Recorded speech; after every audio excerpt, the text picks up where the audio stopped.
Welcome student. Now starting with the antidiuretics.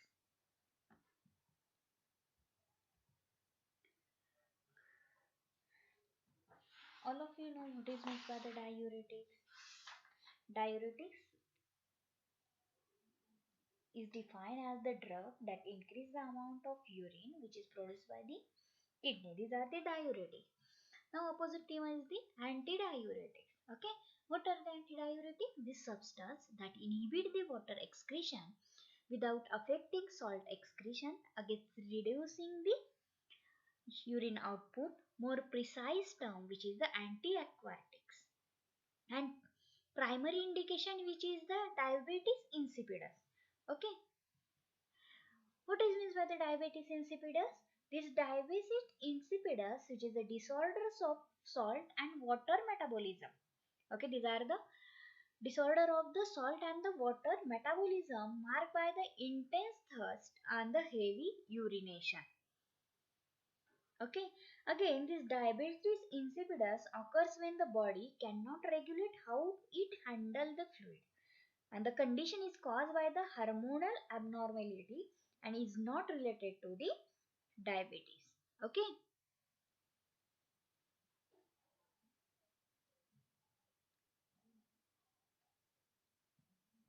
now next one is the classification of the antidiuretics. In that, they are divided into the three categories. First one is the antidiuretic hormones. Second one is the thiazide derivative or the thiazide diuretics, and third one is the miscellaneous. Okay. First one is the antidiuretic hormones. In that, antidiuretic hormones are the vasopressin, desmopressin, liapressin, terlipressin. Okay. Thiazide diuretics example is the amiloride, miscellaneous, endomethacin, chlorpropamide, carbamazepine. These are the drug classification. Now first one is the antidiuretic hormones. Okay, this antidiuretic hormone synthesis is the or the synthesized in the posterior pituitary that secretes the both the antidiuretic hormones and the oxytocin. Okay, this posterior pituitary hormones is responsible for the secretion of the antidiuretic hormones and the oxytocin. Now next one is the regulation. In that the regulation osmoreceptors in the hypothalamus, volume receptor in left atrium, ventricles and the pulmonary veins. Stimulus is rise in plasma osmolarity, concentration of the ECF volume. ECS, it means the extracellular fluid volume. Okay. Again the human form which is the 8-arginine vasopressin. Next one is the antidiuretic hormones receptor. The G protein coupled cell membrane receptor. This antidiuretic hormones is a G protein coupled cell membrane receptor. There are the two types. First one is the vasopressin 1 receptor and vasopressin 2 receptor. This V1 receptor all except on the renal CD cells or the ASCLH cells and a vascular endothelium, and subtypes are V1A and the V1B. This V1A, which is found in the vascular, uterine, visceral smooth muscle, adipose tissue and the brain. And this V1B, which are found in the anterior pituitary, brain and the pancreas.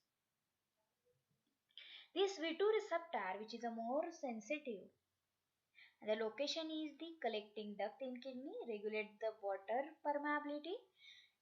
ASCLH cells, which activate the sodium, potassium, chloride transporter, and the vascular endothelium which is a vasodilator. Now action firstly on the kidney, they acts on the CD cells, and these CD cells increase the permeability and water gets absorbed and the concentrated urine get formed. In that the blood vessel, there is a constriction of the blood vessels by the V1 receptor. Again they rises the blood pressure. Prolonged exposure causes the smooth muscle hypertrophy. Again on the gastrointestinal tract, increase the peristalsis, evacuation and expulsion of the gases and uterus. They are the contraction due to AVP acting on oxytocin receptors and increase the sensitivity of the oxytocin. In CNS, this AVP does not penetrate the blood-brain barrier. They act as the peptide neurotransmitter, regulation of temperature, systemic circulation, task learning, and the ACTH release. Adrenocorticotropic hormones get released. Other uses are the platelet aggregation, hepatic glycogenolysis, coagulation factor 7 release, von Willebrand's factor release. Now next one is the mechanism of action. In that the V2R or the vasopressin 2 receptor. This principal cells of the collecting duct that increases the aquaporins expression leading to increase the water absorption. And this water absorption decrease the urine form. Okay, and increase the vasopressin regulated urea transporter expression in the terminal CD cells. They increase the medullary hypertonicity and increase the water absorption and get decrease the urine film. Next one is the V1R or the vasopressin 1 receptor.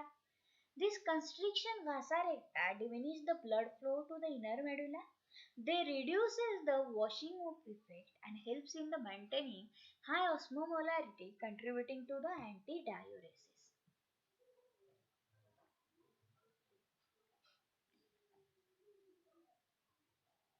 Now these are the antidiuretic hormones bound to, they are the G protein coupled receptor bound to the antidiuretic hormones receptor.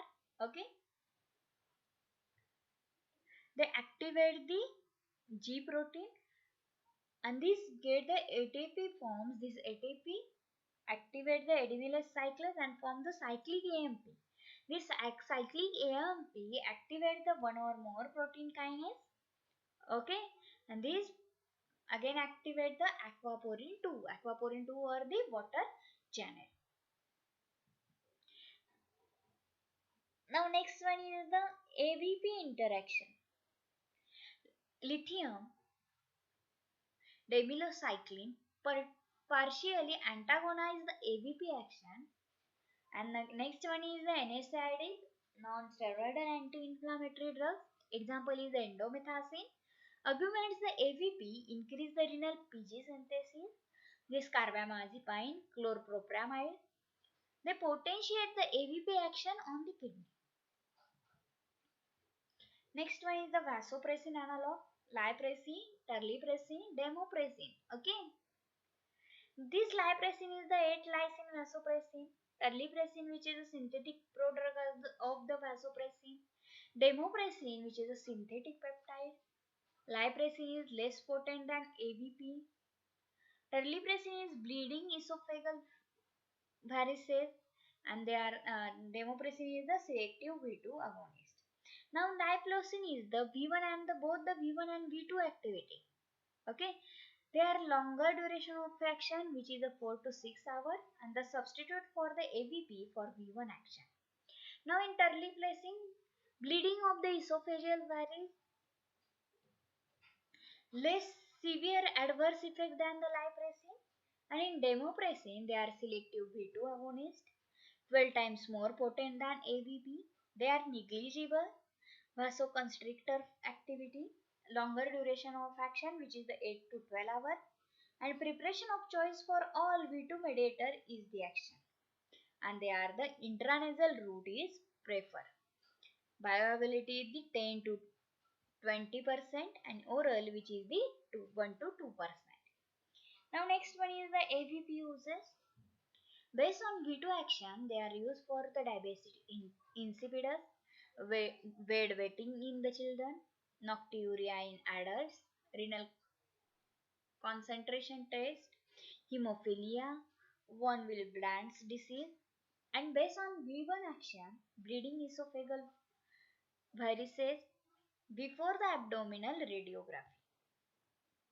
Adverse effects are the transient headache, flushing, nasal irritation, congestion, belching, nausea, hyponatremia, and the fluid retention. Next one is the thiazides. Paradoxical antidiuretic effect in the diuretic.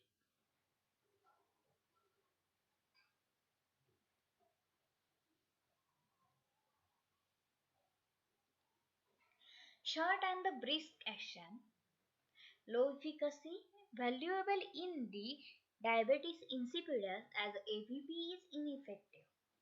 Induce the state of sustained electrolyte depletion. That reduces the glomerular filtration rate and the fluid load, and the hydrochlorothiazide 25 to 50 milligram TDS.